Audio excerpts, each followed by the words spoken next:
Yeah, hello, everybody. We're back again. It sounds like the little gremlins are on the line again because they disconnected us. And, you know, sometimes they like to get in there and play games. And we don't need that energy, but it happens a lot of times with the electronics. But Don is going to be monitoring it, and if it happens again, he'll switch us back on. So just stay with us anyway. Okay, before we go, I want to give out the toll-free number in case anybody wants to call in tonight. The toll-free number is 1-888-815-9756. 888-815-9756. Okay, and what we were talking about last week, I said, was a carryover from the Coast to Coast show, and it really created a lot of emails, a lot of calls, because it seems like we really hit something that people resonated with. So that's why I want to expand on it on the show tonight. But if anybody does have any questions, you can call in and talk to us. This has to do with what I call the three waves of volunteers that have come to Earth to help save the Earth, really, to help. There's a caller. Oh, right. Okay, hello. Is anybody there? Hi, my name is Tashana. How are you, Dolores? You're kind of soft. Go ahead. I have a question. I was interested in past life regression, and I wanted to know how can I make that happen? Because I don't know actually where to go, and if I was actually interested, what should I do? Well, this is what I do, and I do it in an office in Arkansas. And people come here, they come from all over the world to have the past life regressions done here. And it is with hypnosis. And a lot of people have been emailing and calling and say, can you do it on the telephone? This is not the kind of thing you do on the phone. That's like a psychic reading when you can do that. This, you have to be there with me because I'm a therapist and it's counseling and it's really very serious. So I would do those sessions in my office here, and you would have to call and make an appointment. But we also have people that I've been training that have taken my classes all over the world, and they're listed on our website. There may be somebody who's closer to you who has taken one of my classes and can help you. Oh, where do you live? I live in New York. New York, okay. I've had several classes up there. If you go to my website, you can find people. If you don't want to come to Arkansas, where I live, but it's a ways. But that's where I see people here. But I have trained people in New York, and they're listed on our website. And we list all the students by state and by country who have taken the class. And we can't vouch for any of them. We can't recommend anybody. We just say they have taken the class, and if you call one of them, say you want them to use the Canon method. It's different. It's different than normal past life regression. Okay. Okay. I'll give you the website. Okay. The website. What? We also have it under your name. Oh, is it under both? Go ahead and tell her then. Well, it'd be easier if you just look up www.dolorescannon.com, and that's either spelling of Dolores, so it's DOLORESCANNON.com, and then just go to the students page. Okay. Can I ask Dolores another question? I wanted to ask her, what is her, as far as age, what is like the youngest person she's ever had a session with as far as like past life regression? Okay, I don't like to work with really young children because, my job is to help people, and I don't want to do anything that's going to confuse anybody. And, little children may not understand what this is all about. So the youngest I'll work with is maybe 16, 17. And some 16-year-olds are kind of too young. But I don't like to work with anybody younger than that. Okay. Okay. What are you thinking about, a child or what? No, I was thinking about myself. Well, you don't sound like a child. No. No, I just thought like maybe you had like an age requirement or something. Oh, no. Just not anybody under about 16, 17, and they go all the way up into their 80s. They come, every age group and every nationality, everything you could think of. Oh. But Okay. if you want to come to Arkansas, I do see people here in my office. I would love to come to Arkansas, but it would probably be expensive to get there, and so. Well, that's the problem. But otherwise, you can see if you can find one of my students in the New York area. Okay. Thank you, and I will go on the website tonight. Okay. Thank you. Okay. You're welcome. Right. Bye-bye. Bye-bye. Okay. Because that's the thing. They are coming from all over the world. I know in 1 week I had, it was back in, I think last winter, I had a man come from Japan and 2 people came from Australia, 2 separate women, and somebody came from England, and then a doctor brought his wife from Italy. So that was in just 1 week's time. But that doesn't count all the ones that come from all over the United States. So they're finding me in this little bitty town in Arkansas. And it's amazing. But everybody that comes has problems. They have something they're looking for. And that's my job, is to try to help them to find the answers on whatever it is. Okay, so I'm going to go back now and talk about the 3 waves.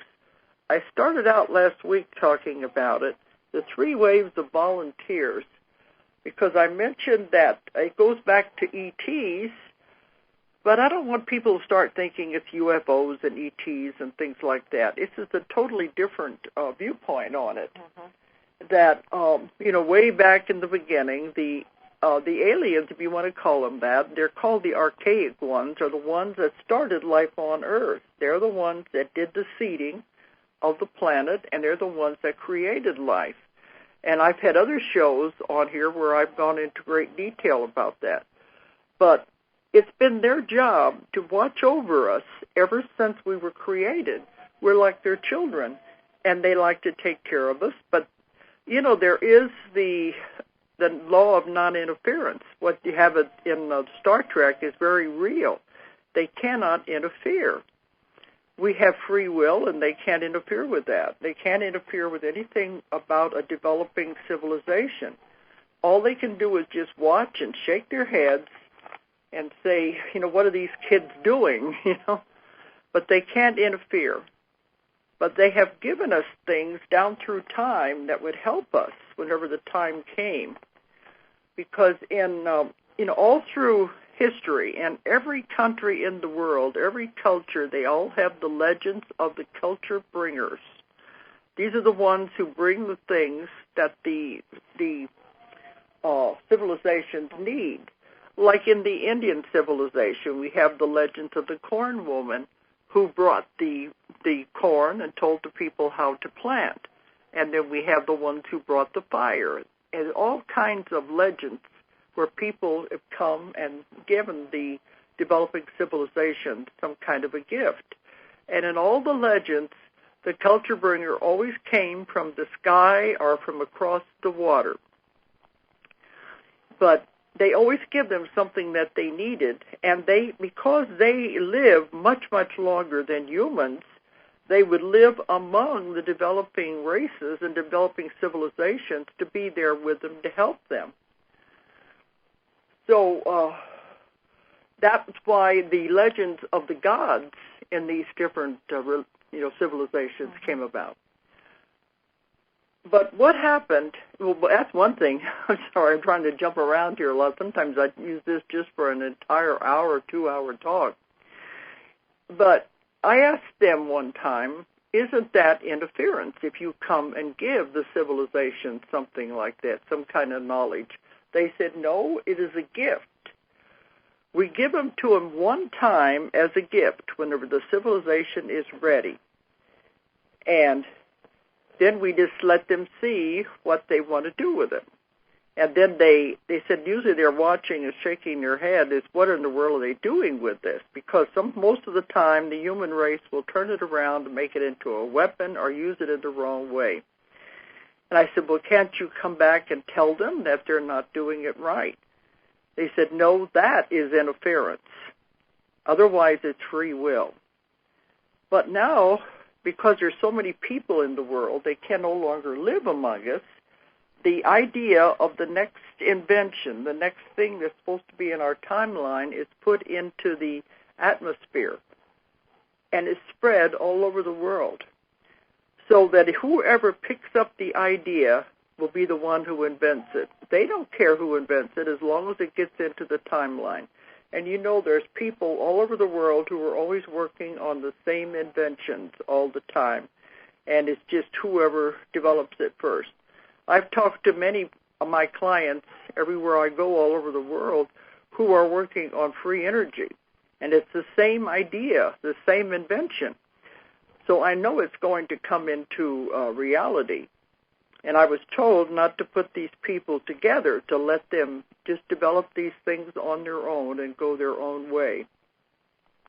Anyway, everything was going along well until about the end of the Second World War, when we dropped the atomic bomb. That's when everything got changed. You know, they're letting us go along with free will, seeing what we're going to do with it, shaking their heads, knowing they can't interfere. Well, then, at the end of the World War II, when we dropped the atomic bomb, that really got their attention, and they came down here to see what we were doing. What in the world are these kids up to now? Because you remember, at the end of the 40s and the beginning of the 50s is when we began to have the big UFO splat, UFO sightings. It really increased at that time, right at the end of the World War. And this is part of the reason. They wanted to find out what we were doing. The atomic power was not supposed to be in our timeline yet. It was a very powerful power, and they knew we wasn't ready to use it. We weren't supposed to receive it yet. It would be in our future. It was supposed to have been used in a positive way. Instead, when we developed it, we turned it into a very powerful weapon. It was not the way it was supposed to be. They knew that the world was not ready for this. They said, these kids can't even take care of themselves. They can't even work out their own problems. Look at here, they just got through with this terrible war. There's too much violence. They'd never know how to handle a power as strong as the atomic power. So they didn't know what to do about it because the only way they could ever interfere would be if we were going to destroy the world. If we come to that point, and they were really afraid with the invention of the atomic power, we could get to that point where we could destroy the Earth. If we were to destroy the Earth, it would send reverberations and throughout the galaxy and throughout the universe and throughout the other dimensions. It would create too much havoc. So they said that would be the only time they would be allowed to step in and interfere. But now they're trying to think, what should we do now? These kids are playing around with something they don't know what to do with. And they said they went back to the councils. Now, there are councils out there. These are the councils that set the rules and regulations of everything that goes on. Everything is very ordered. There are a great deal of rules and regulations in this. Nothing is haphazard. We just don't know about it. We're the ones in the dark down here. So they went back to the council and told them what was happening. And they would have liked to have stepped in and said, hey, you can't do this. This is not right. You don't know what you're playing with. But to do that would have been going against our free will. It would have been interfering. So they didn't know what to do. So they came up with what I think is a wonderful plan. And they said, we cannot interfere from the outside, but maybe we can interfere or influence. Yeah. And my daughter Julia's here. That's a good word. Yeah. They would be able to influence what's happening in the world from the inside. They couldn't do it from the outside. That was forbidden. But maybe we can do it from the inside. So this is the plan they came up with that I think was absolutely brilliant. They sent out a call throughout the galaxies, throughout the solar system, and way, way beyond. They asked for volunteers. They said they wanted the people to come and volunteer to come and save the earth. And they knew we couldn't do it. We were so entrenched in violence, so entrenched in karma. We were still going round and around on the wheel. We couldn't do it. We had to bring in what I call pure souls, the souls that have never known violence, have never been on earth before, have not accumulated karma. Those are the ones they thought could save the earth, but it had to be with their free will. They had to ask for volunteers to come in. So the call went out to everyone who wants to come and help the earth. And this is what I've found now in my work. I found what I call the 3 waves of volunteers. I've been accumulating this information for years, and I've been writing about it in some of my books. I had bits and pieces, but I hadn't put it all together until now. And the first wave, I believe, would be in their late 50s.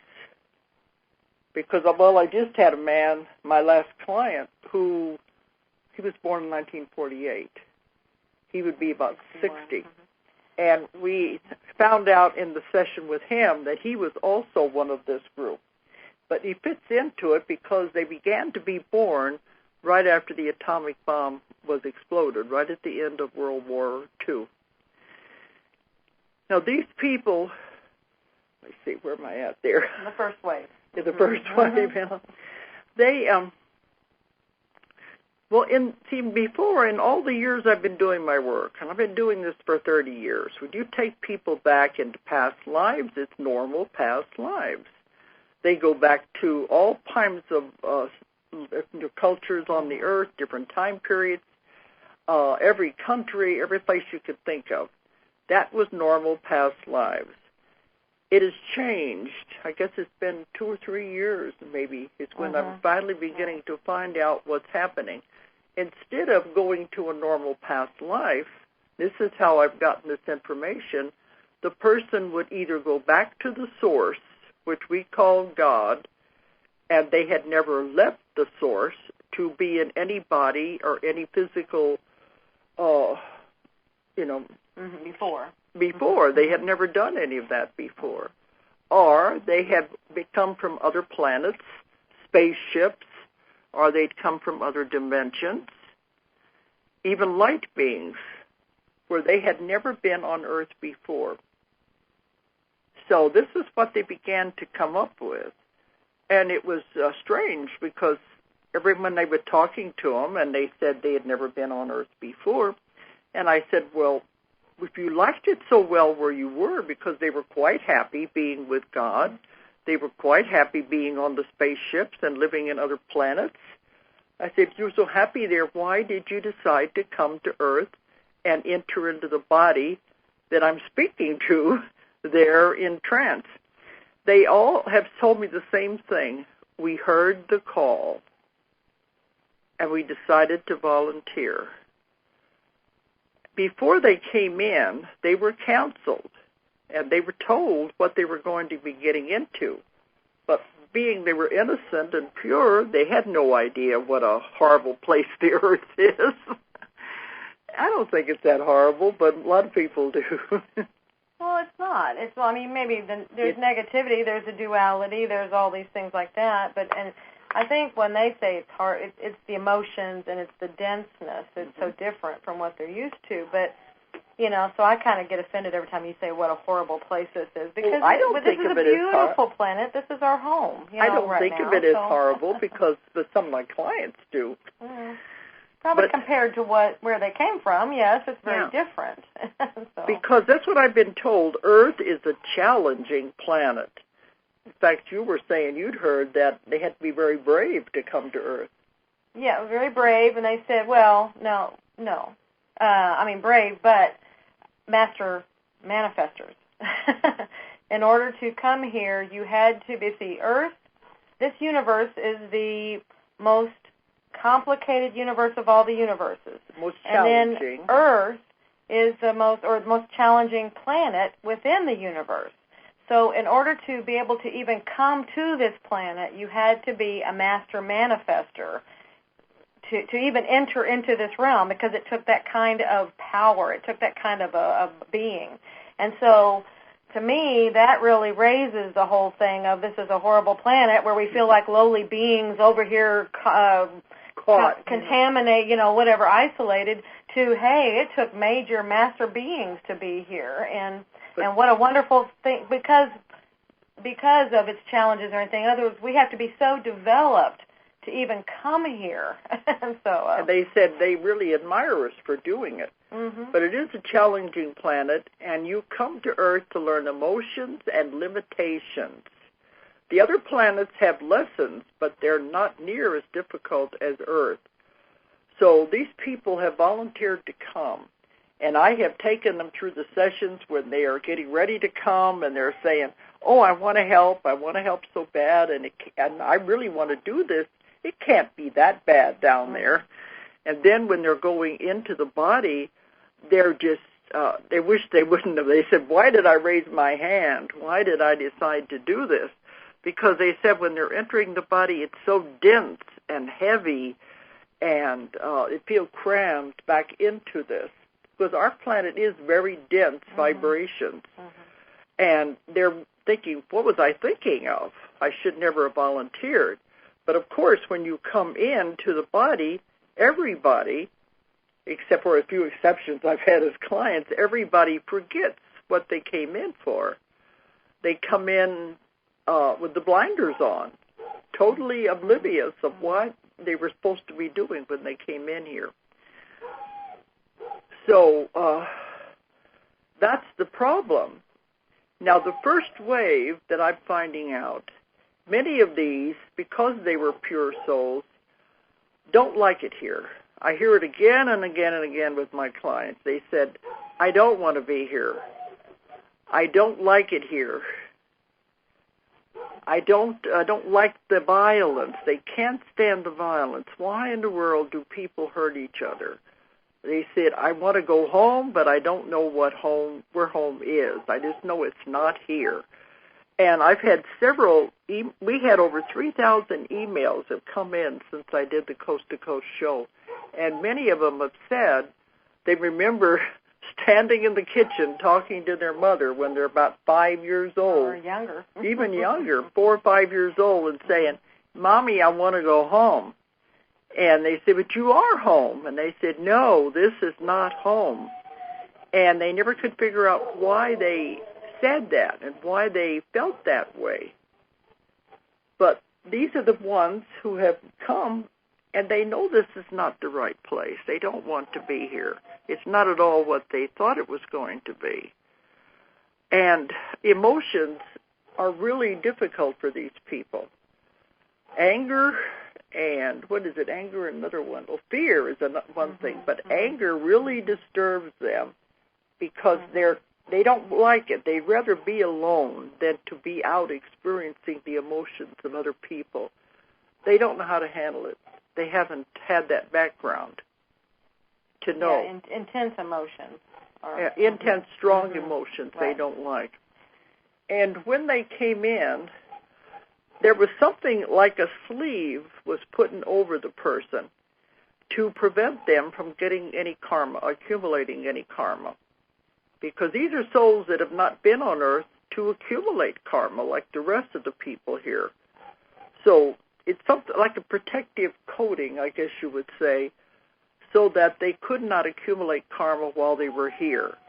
Because all they want to do is do their job and get out. They don't want to be stuck here. They don't want to have to stay on Earth. Now, none of these people know this consciously. It's all on the subconscious level, the other part of their mind. And that's what makes it so difficult. And many of these people in the first wave have tried to commit suicide to get out because they just said they can't take it. I've had some who would rather just sit in their house and be alone rather than mixing with people because it's just too much. It's too hard. This is the first wave. But there are exceptions.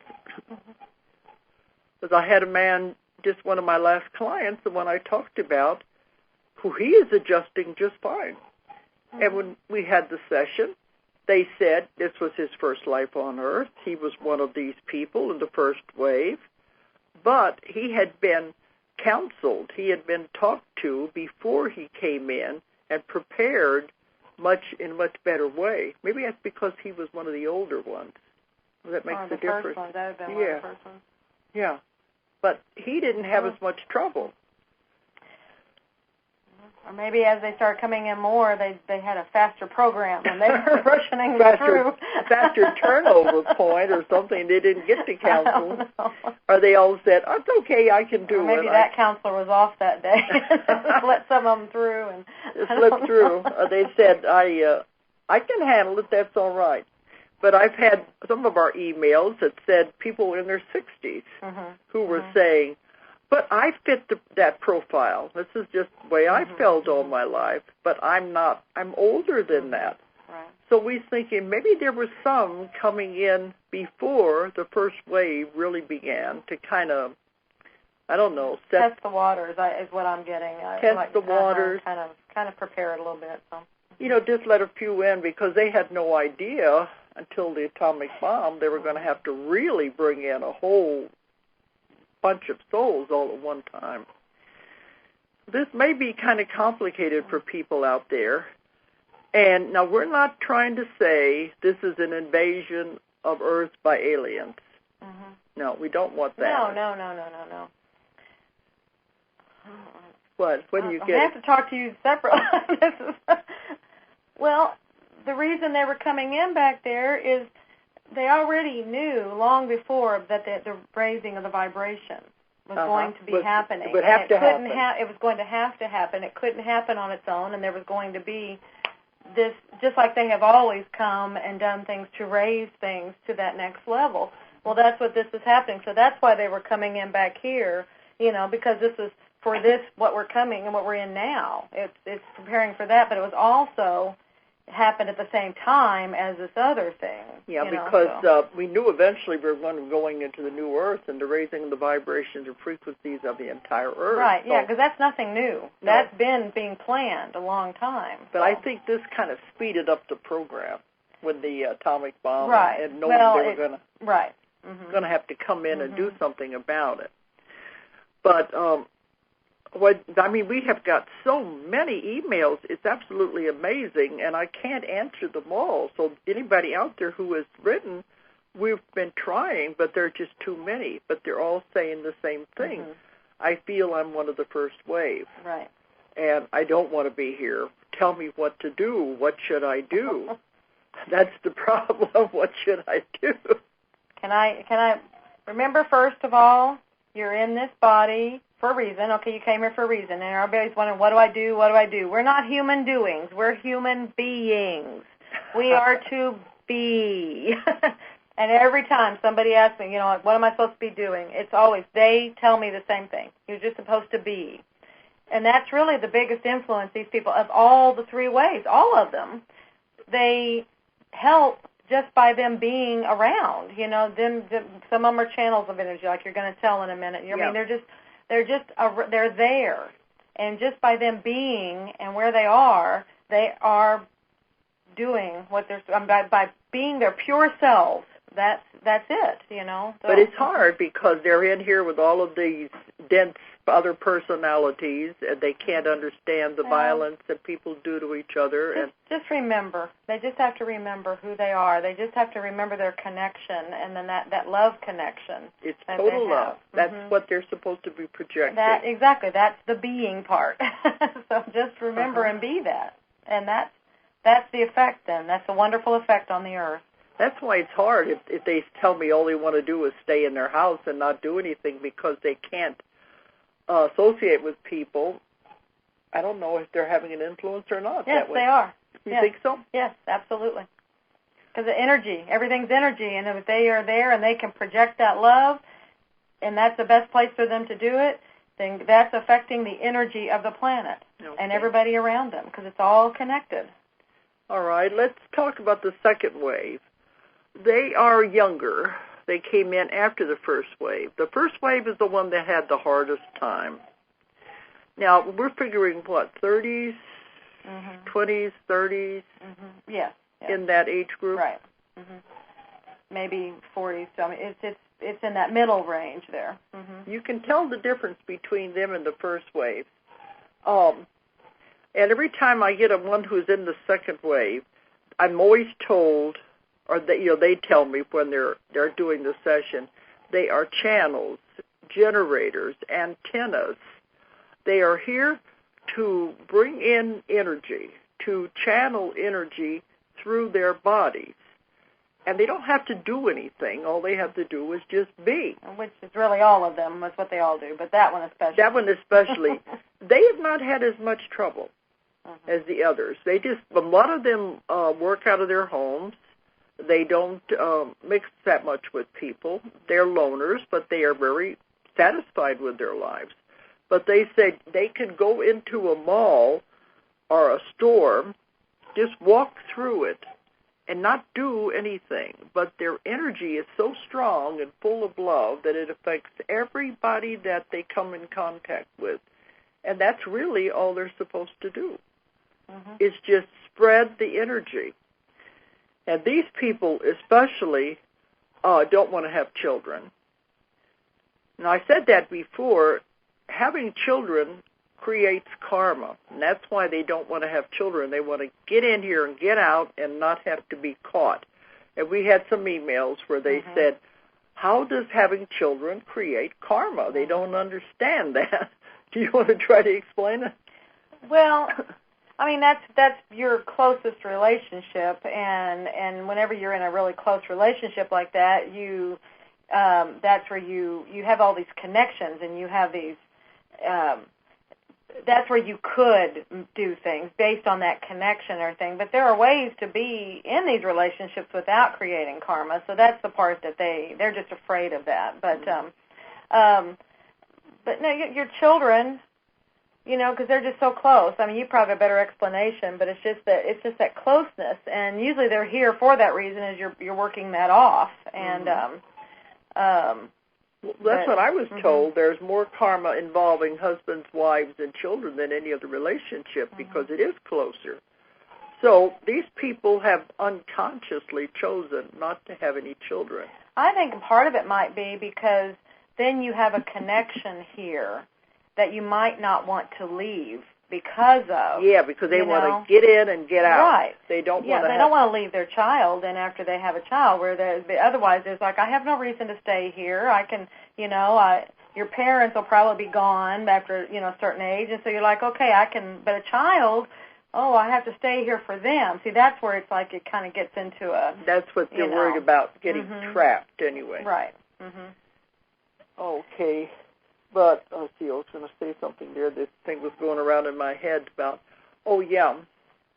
these, I have had some of the second wave who have had children, but they've had a very difficult time getting pregnant and even having the child. I had one client, they had to keep her in the hospital during most of the pregnancy, I think from about 3 months on. She couldn't even move. She was hooked up to machines to keep her heart beating at a certain rate so she could have the child. So it meant that the energy just wasn't right. So they have a very difficult time. And during the session, it said that this person should not have even had a child. So you can realize the problem, the difficulty of it, because the energies just don't match. And even some of the first group, we've been told that when that new energy comes in, it's very difficult for it to match with the mother when it enters into the fetus for the first time. Sometimes the energy is so different that the mother will miscarry because the energy can't go into the fetus and match the mother. So when that happens, the next time they try to tone down the energy to just put a part of the energy of the incoming soul into the new baby so that it will be born. And these are the first wave. And many of them told me, they said, yes, my mother lost a baby right before me. And when you were asking earlier why they were coming in, that was what it was kind of starting to help set the pace, just kind of testing the waters. That's what was meant by testing the waters. It was how well will this energy adapt, and how can we start doing this? So that's why you have some of them much earlier than that. It's where it was testing it. Yes. Mm-hmm. That would make sense, because they had to do something to see, and they said it was very difficult because these souls had such a high vibrating energy, and they'd never been on Earth before, that it was very difficult for them to enter into the human body. So they said when they are born, they only have a part of the energy. Then as they grow older, more of the energy will be downloaded and come into the body. Right.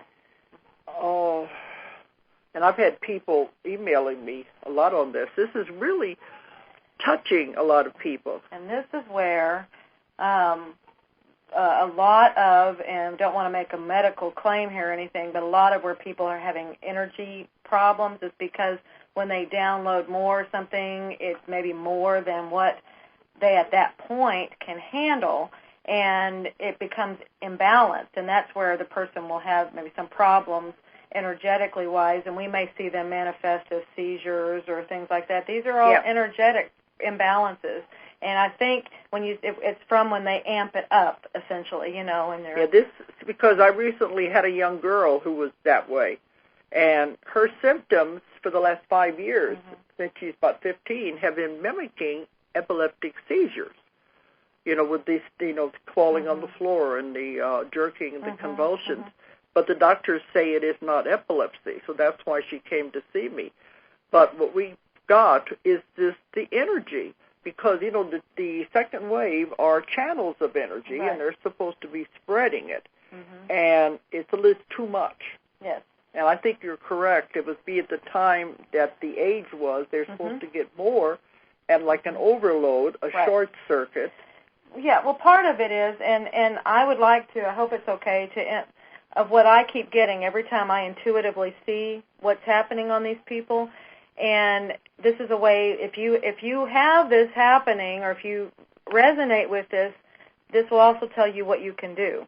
But like you said, it's amping up, but the person has asked for that, because they came in here to be that channel, and they're like, okay, at these points, I'm guessing they did it either beforehand, saying at these points I want to be up, or that, but their guide or whatever, it's done, but it's like, but they're waiting on you, the person, to say whether or not it's working, but they forget. This is not conscious. Right, they forget that we have blinders and veils on, and we don't know this consciously to say, hey, wait a minute, a little too much here, So what I see when I look at them intuitively is almost like the Star Trek when they do the beaming, it's like that beam comes all the way around them. It actually sits about 2 feet all the way around them. Yep. Well, the normal energy pattern, when it comes in like a funnel into the top of the head in that shape, and then it comes down through the body. That's what you get. That's how it's supposed to be. That's how the body is made to handle it. But when they have it coming down all around them, it's too much. That's not, the body can't work with that. It's more than it can handle, and that's when it has all these other things happening. So all you have to do is say, can you turn it down, please? Or you can even visualize for yourself putting it in the cone, in that funnel. But turn it down. Please turn it down. And they will. It happens immediately. I have done it myself. I've done it with people. I've felt it immediately go down. And because they said that they don't realize it's too much. Exactly, until you say something. And so that's where if this is what you're feeling, tell them it's too much. Turn it down, please. And then you have a conscious connection then, and when you feel you're ready, you can go, okay, let's try a little bit more, and let's work with it, because now you're consciously working with them and with it. So, because I was thinking of visualizing control or something and just turning it down if you wanted to be visual, but it's the same way. Just, right. If you know what's happening, just say, yes, it's too much, it's affecting my body in a negative way, and I don't like that. Yeah, it's an imbalanced way. Yeah, it's an imbalance. So it's more than you can handle. And so you just say, please turn it down. And it's always immediate. Anything you ask for is immediate. Mm-hmm. So you have to trust it and know it. Yes. But the second wave didn't have as much trouble as the first wave, and I asked one time, why was that? They said because the first wave was the pioneers, the trailblazers, the way showers. Mm-hmm. Somebody had to be the first to mark the path. Yeah, the water testers. The water testers, for the other ones to follow. And so they were the first ones to come in. And the other ones followed after them, so the other ones didn't have as much trouble with this. Right. Except now with this energy. Otherwise, they were very gentle people. They work out of their homes. They don't cause any problems. Where the first one have had a lot of anxiety and...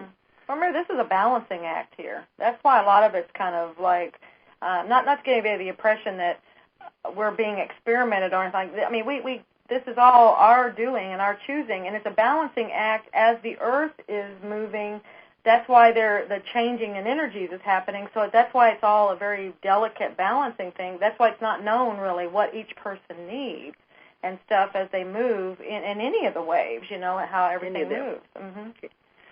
But the third wave are what we call the new children. Now, some of these are in their teens now.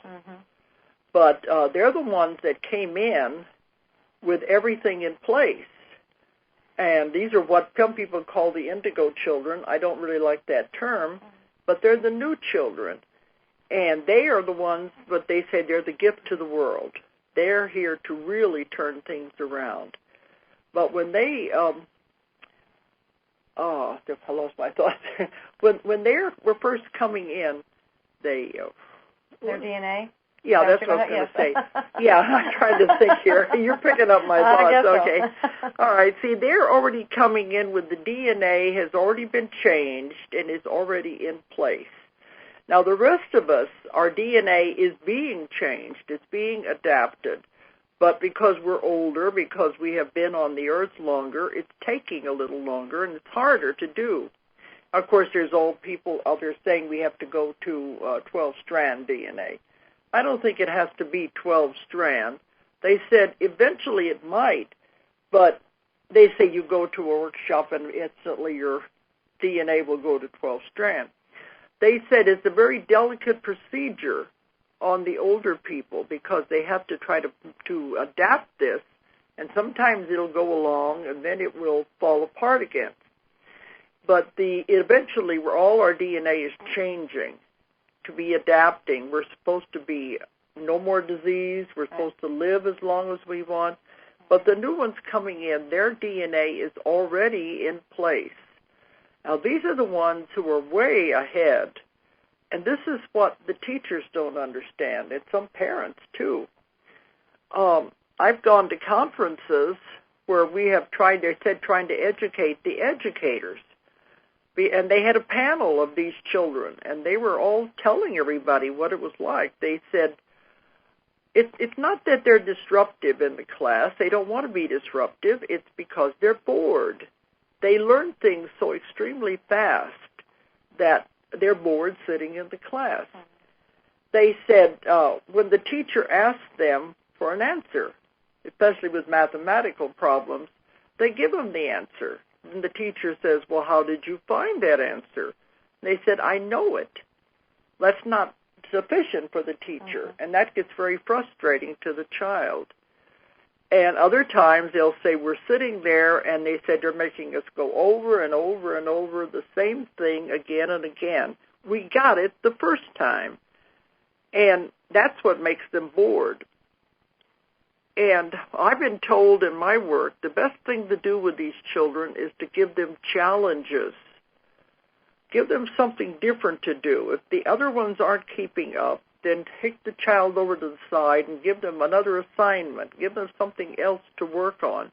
They said even if you just give them something to tear apart and put back together again, it's giving them something to do that's different. This is why they're disruptive, because they're bored. They shouldn't be put on Ritalin. at all, because that is interfering with the brain waves that they've come in here to do. And you said you saw, I don't want to go into the other part of it, but you saw in a book you were reading, and I want to explore it further, that the scientists are finding that the DNA has changed. Yes. I think it was the UCLA. Was it UCLA? It was some university hospital where they said they have found that, yes, the and I was DNA going to look into it and research it some more, but they said the DNA has changed, and we are turning into a race that will not get sick. Yes. That's amazing. Yeah. Because before I asked how are the scientists going to know if this is happening, they said, well, they don't really know what to look for. Maybe they're discovering what to look for. Right. So these are the young ones that are coming in, and these shouldn't be squelched. They should be allowed to express what their possibilities are. I think a lot of that is they're different, and that's what we look at. It's like, well, I didn't do that when I was their age or whatever. It's like they're different. They come from a different place, and so we just want to be open with them. But they're still children, and that's where I've had some dealings with some people. They're this is my crystal child. They let them do whatever, and it's like they're still a child. There's still your parental guidance and those things going on there. You just don't. They're just different, But you still got. They're going to do their normal child things. Maybe even more so. Exactly, because they're very creative. So you've got to still set boundaries and do your normal parental guidance things, but in a way that does not. Like you said, squish them. So, their creativity and their talents. Well, I saw a documentary a few years ago where they were talking about some of these children. They're only 9 and 10 years old, had already graduated from college, and some of them were starting their own companies, their own organizations. And the amazing thing about it was the organizations they were founding have to do with helping the children of the world. You can see definitely why they're here, what this is all about when they're coming in. And I had Nikki Patello on my show a couple of weeks ago, and our company has published her book. What's the name of it? Children of the Stars. And it tells like a guide for the care and feeding of these special children. Right. It's to guide the parents through this and tell them how to take care of the child, and also to guide the teacher in how to take care of the child. Right. And that's a very good one. We recommend that.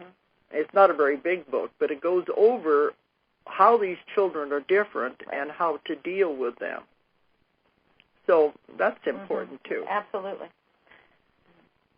Okay. Now I was trying to... I know when I was on the Coast to Coast, George Norrie didn't seem to want me to talk about God, about the source. He wanted to stick to the other part.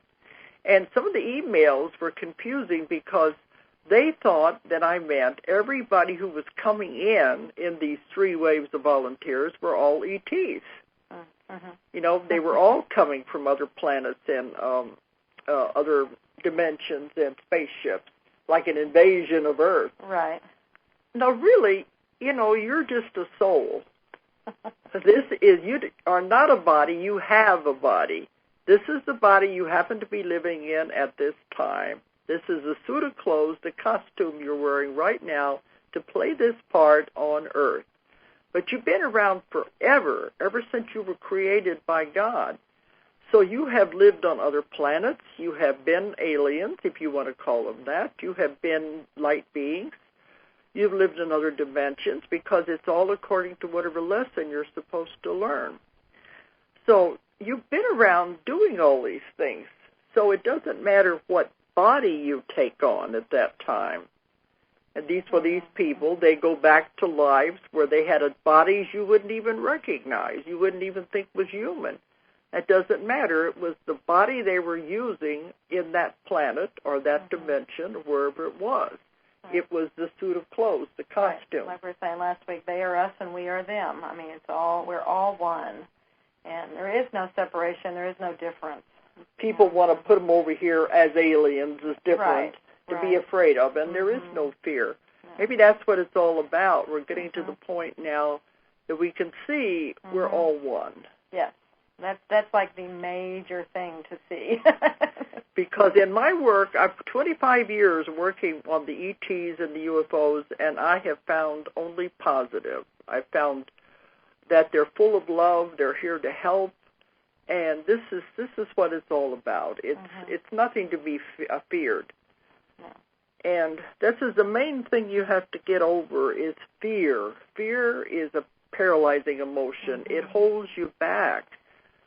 You have to stop being afraid of everything. Well, I really think that's what Earth, that is this dimension, that's this level is fear. That's what Earth is made of, and that's what we're moving out of. That's what this whole huge lift is to lift out of that. So that's why that's such a big thing. It's probably why it's played so much right now, or in general, is because that's what we have to move beyond, and that you have to step out of that and choose not to fear.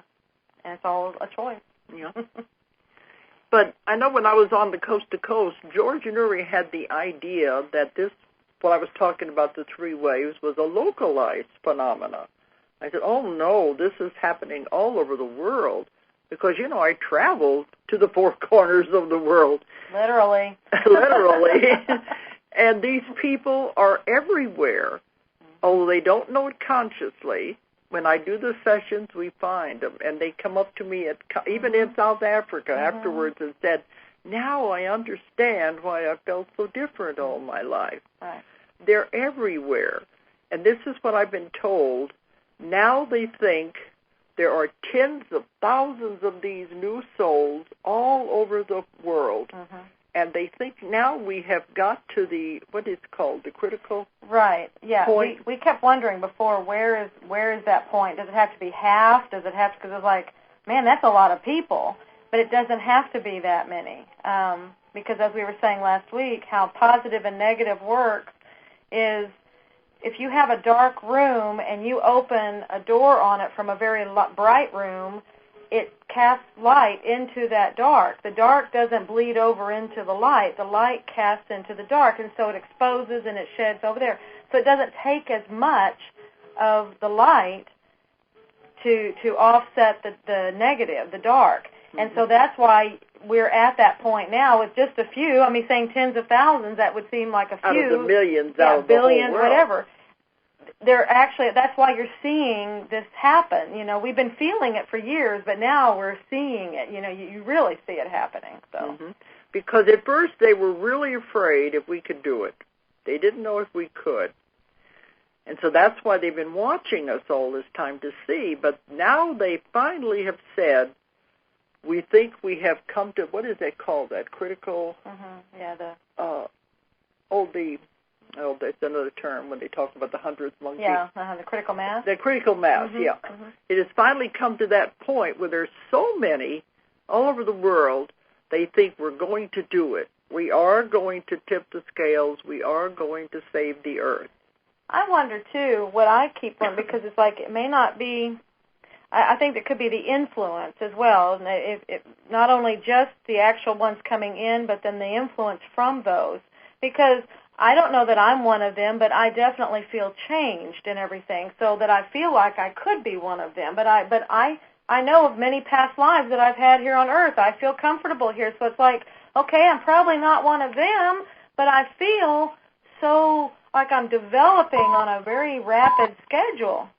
So that's where I wonder if it's not just the influence going on there, too, or something. So. Okay, yeah, we're coming up to the time I'm supposed to leave anyway.